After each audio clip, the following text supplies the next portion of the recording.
Hey, got a much requested, much asked about good one for you today. Finally, after years of having only the option of replacing the entire track when the lower guides on these Ford Panoramic F-150 and or F-Series and Expedition sunroofs fail, when this part fails here, you've only been able to replace the track. Now, when this part fails, the arms, which I have a video on that goes right here that your glass actually bolts to, when these fail, you can replace them. They come separately, but that's the only thing. You haven't been able to do, when the lower part fails, you haven't been able to do anything besides buy a however much $1,400 track or however much they are right now and replace the whole track. It's a big job and expensive. No more. The internet Chinese buffet known as Amazon now has brand new cable guides. It's this part right here, if you'll notice. And now I know that places like the Sunroof Doctor are working on a set, and I will definitely choose to buy from them once they're available. But these are available now, and people are asking me for a video, so I figured I'd try a set.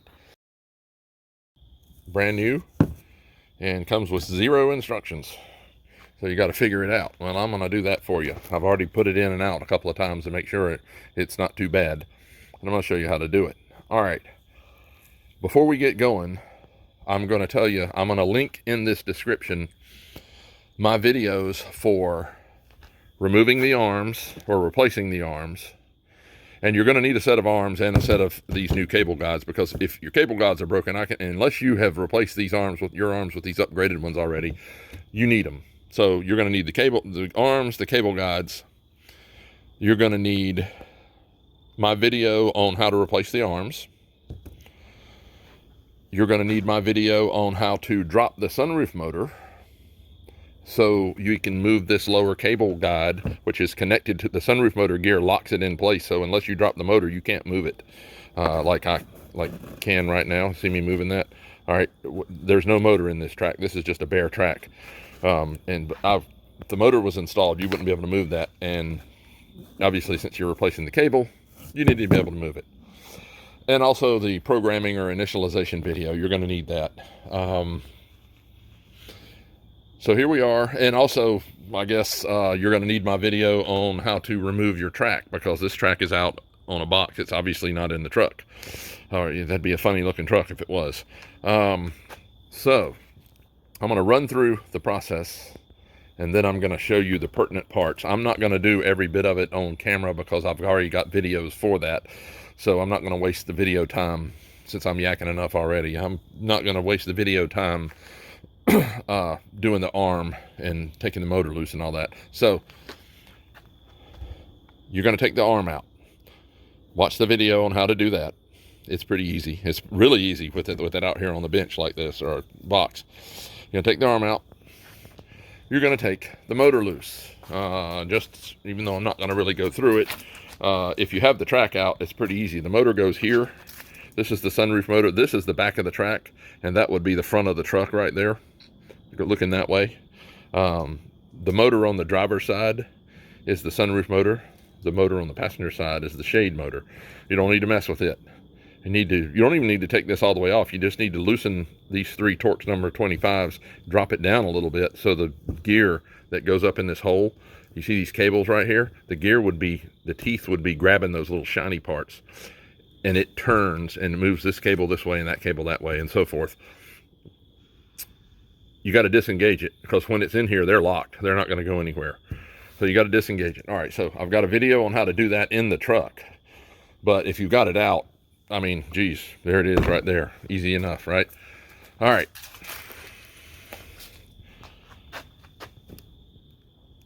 So at this point, we will have had our arms out, our motor loose, and here's what we have left. Now this part's sliding back and forth.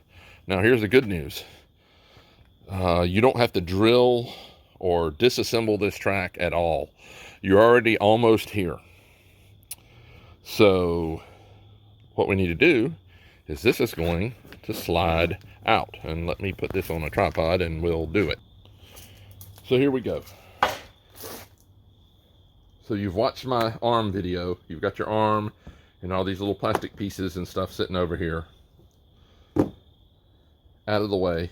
This cable guide, this piece, this is the new one. The old one's still in here. It's ready to come out. All right. So keep an eye on this. This is the part where your little concertina, the little accordion thingy goes, and it also back here is where your rear trough rides on that spring, so it moves that trough back and forth. Well, it doesn't really move the trough back and forth. The trough's hooked to the arm, but the trough does ride on that spring. When you pull this forward to take this out, this is in the way. But guess what? Look at this. This right here, see that? Comes right out of there. It's a little bit of you move it to the side. Here, I wouldn't want you to bend it up and out like that, although you can. But if this is brittle, you don't want to break this because this is not available. Just put it, if you see, this one's shorter than this end of the track here. This one's longer, this one's shorter, right? So look at this. Once this comes out, once this one clears, you can just move it over, lift it up, and get it out from under this. And look, that's out of the way. Just push it back, get it out of your life for a few minutes. Now, here comes your guide. Old guide coming out. They get a little stiff. All right. And it's out and out. Okay, now, here comes the long cable. And there it is. Old guide. Now, we want to see some carnage here. See this piece here? And see this exposed little axle thingy right here? It's supposed to have another piece that big that way. It's not there. This breaks, and this is why they fall apart. And like I told you before, this is just totally different. And hopefully it'll hold up better. I know the factory ones are holding up better. Okay, so we're going to throw that over here. All right, so now we've got it apart. We've got the broken pieces out. What are we going to do now? What I'm going to advise you to do is this track out right here where all the greasy stuff is. Take you a rag with some solvent on it. Brake Clean works. You know, good old blue shop paper towel or something. You know, like this. Fold it up. Saturate it. Run it back and forth in here.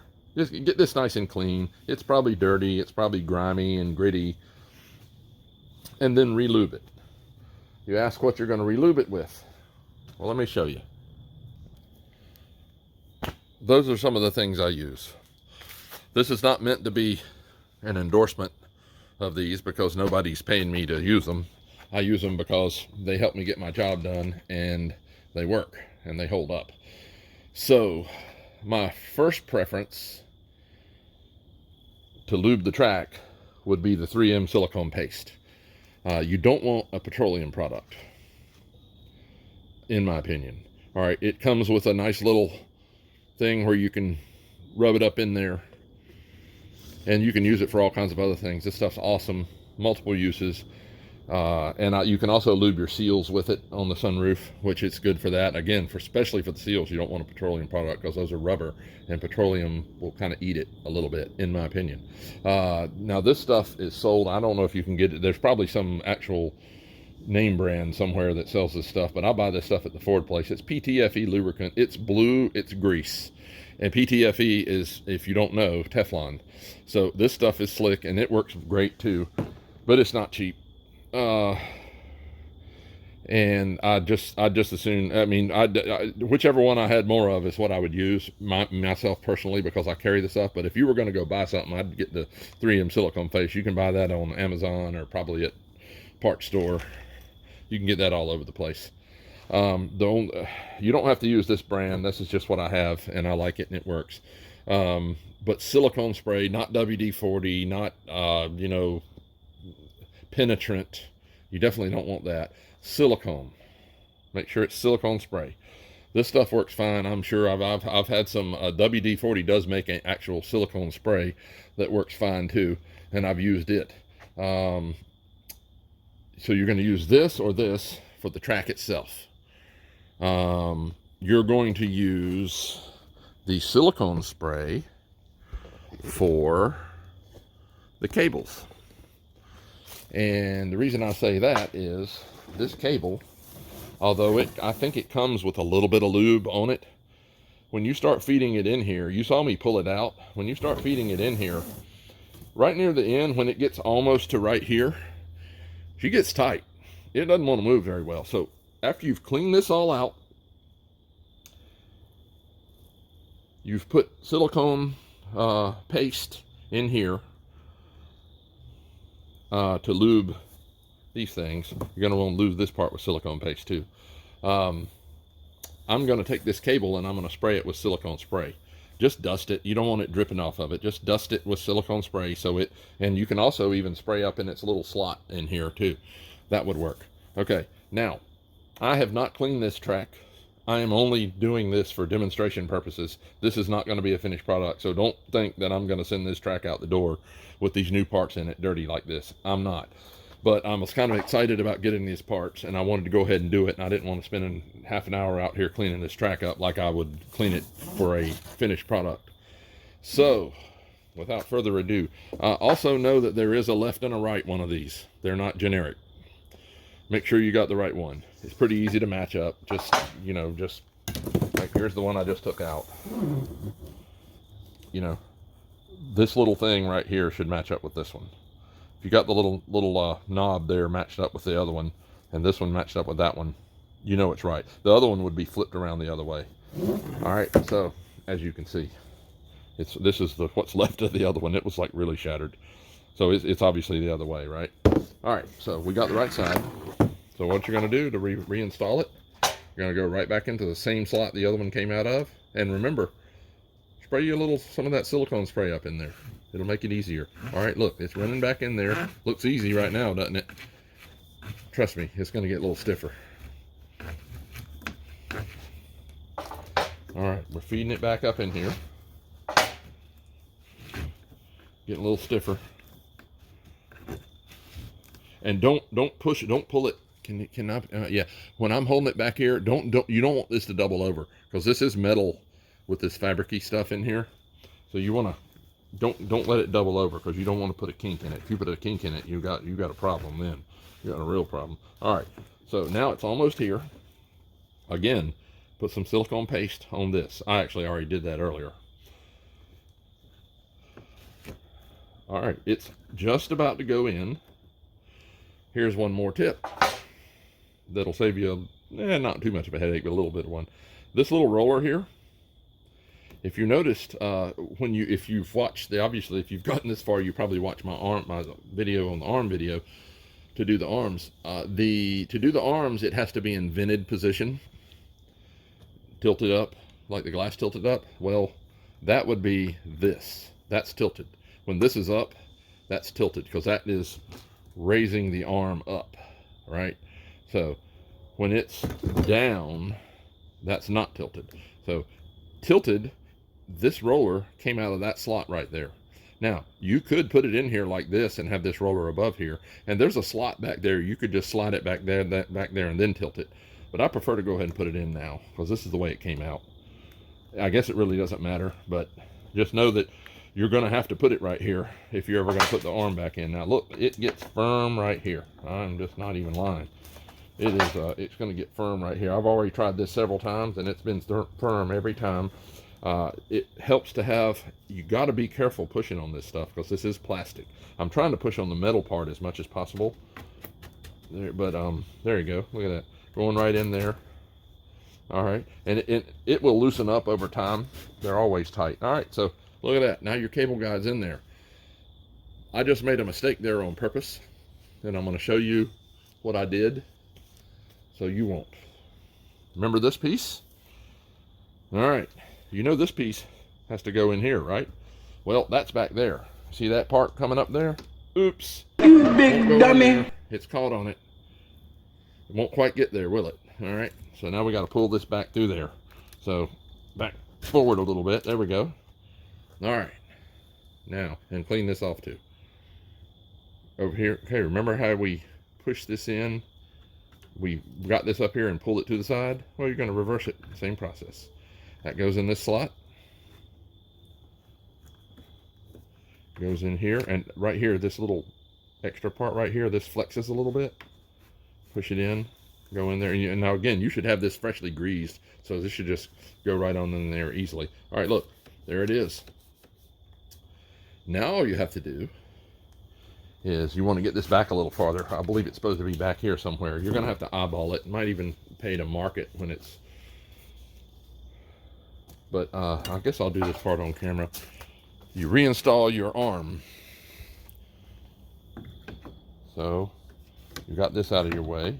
You reinstall your arm. Now this is already in my arm video, but you roll it on back here. You line up that, and it is, you kind of got to push on it a little bit. There you go. That popped in there. And so now that arm is in, your cable is replaced, your lower guide is brand new, your arm is brand new theoretically, and all you have to do now is finish installing the arm. And to finish installing the arm, if you'll notice, this is still sticking out a little bit right here. That's fine. This little bumper that you would have taken off to get the arm out in the first place, put that in there. Put its little screw in there, which I guess I'll just do while we're all having a good time watching me fumble. We put that little thing back in there, and this is kind of critical, especially for this. All right, so we want everything lined back up perfectly, right? So let's say you've got this side basically done. All right, now what we're going to do is, this is a bumper. This is the stop for the arm. So when the thing goes all the way, when you program it and it jams the arm as far forward it'll go, that is as far forward as it'll go. So that's where you want it right now. So we're going to push this. It should move just a little bit. There you go. Look at that. Just a little bit. So you know that's all the way forward, right? Then we're going to take this guide, and we're going to push it all the way forward. And it's only going to go to the front of this hole. And we're going to push it up there. So you know it is now as far forward as it will go. Now, if you watched my video on how to drop the motor to move these manually when they get out of sync, that's basically what I do. And then you finish up your arm job, which is this little, you've already put this bumper in, you put this piece in right here. I'm not going to do it right now. And then you pull the arm over and put this piece right back in place. And guess what? You are done. Unless you haven't done the other side, then you're not. Then you've got to do its side. But you're done. You now have brand new arm, brand new lower guide and cable, and it is jammed forward, just as far as it should be. Then you're going to do the other side the same way. You're going to have it jammed forward as far as it can go. Once this is all buttoned up, and be sure you have this piece locked in place. Then and only then do you lock the motor back down, because that's going to lock these two lower guides exactly where they need to be. Okay, at that point, you have got it repaired, and you're going to reinstall it in the truck. Again, I have a video for that part too, and I'll link it. I'm going to link all these videos. I have actually an F-150 playlist. I may just put this in. I'll probably just put this in the playlist, but I think I'll have a separate one for this. You put it back in the truck, button everything up, put your glass in, then you run your initialization, program in it, whatever. And at that point, you should have a fully working, fully armed and operational sunroof. So, questions, comments. I can't think of anything else to tell you, but if you think of something I didn't cover, ask me. I'll be glad to respond. Should have just about everything on film here, or film, not really film anymore, on video that you should need to do this job. And this should save you a ton of money. I want to say I paid on Amazon about $125 shipped for those that pair of cables and guides. The arms are, geez, I haven't priced a set at the Ford place lately. The arms are however much they cost from Ford. They're not that much. And I can tell you they're way less than a track, because the last track I priced was over $1,400 shipped online. So you're saving yourself a ton of money for doing really less work, I think, or at least not any more work anyway. So hopefully this will get you going. Hopefully these parts will hold up. That I cannot vouch for, because they're a fairly recent release and nobody really knows. So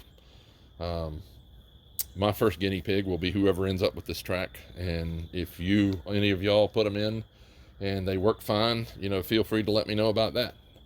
Thanks for watching. Everybody have a great day. And remember, nothing like doing it yourself.